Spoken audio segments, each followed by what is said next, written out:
You know, oddly, a lot of people forget about this if you don't have a transaction, but it is technically the end of a month, the end of the year as well, but the end of a month, which means you have to start locking your deals for January 2022. Now, you're going to have a choice where you can lock your non-QM. I think you need to give the good people over at Oak Tree a shot, because here's what they're going to do. They're going to price match all of your non-QM. They will either meet it or they will beat it, and the best way to do that is always to start with the most competitive rate you can. Oak Tree, January 2022, click this banner right over there.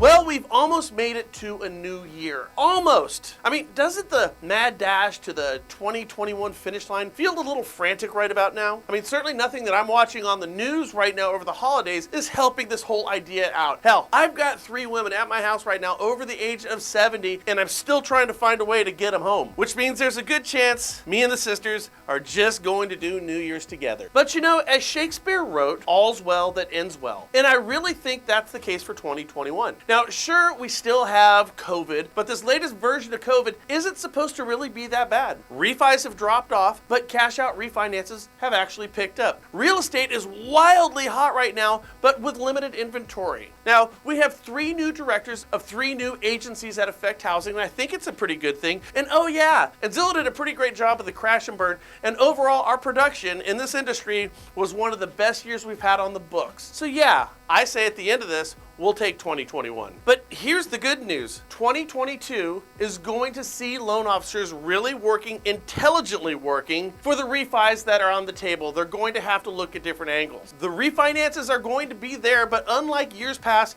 you're gonna have to work for them. Realtors are very much going to have more opportunities with more inventory, because as our forbearance period has dried up, so has our collective interest in being single-family property managers of tenants who don't pay their bills. Those non-owner occupied properties are going to be your inventory for the beginning of 2022. Not to mention that cashing in and moving up is going to continue, especially from areas that don't look familiar to the areas that they once used to be. You know, like Illinois, Oregon, New York, and California. They're all staring down major migrations out of these states. That's inventory for real estate agents. Texas, Florida, Nevada, and Arizona are all seeing migrations into their states. Those are buyers.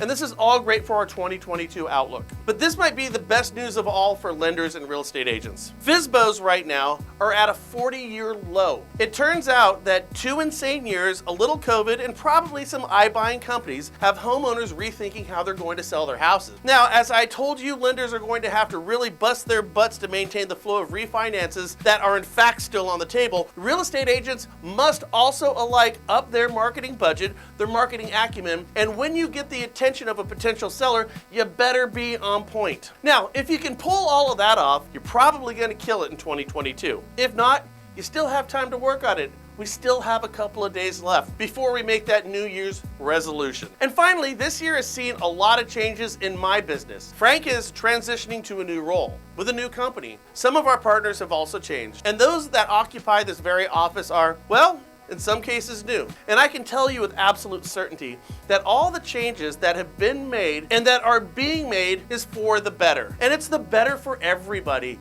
And for that, my friends, I'm grateful. So with all this said, let's all look at the positives, the possibilities, and the potentials of what these crazy times afford us. Because after it's all said and done, isn't life and business just a little bit more fun if we have a little crazy? And I think we've got that. You guys make it a great new year, and I will see you tomorrow for our last show of 2021.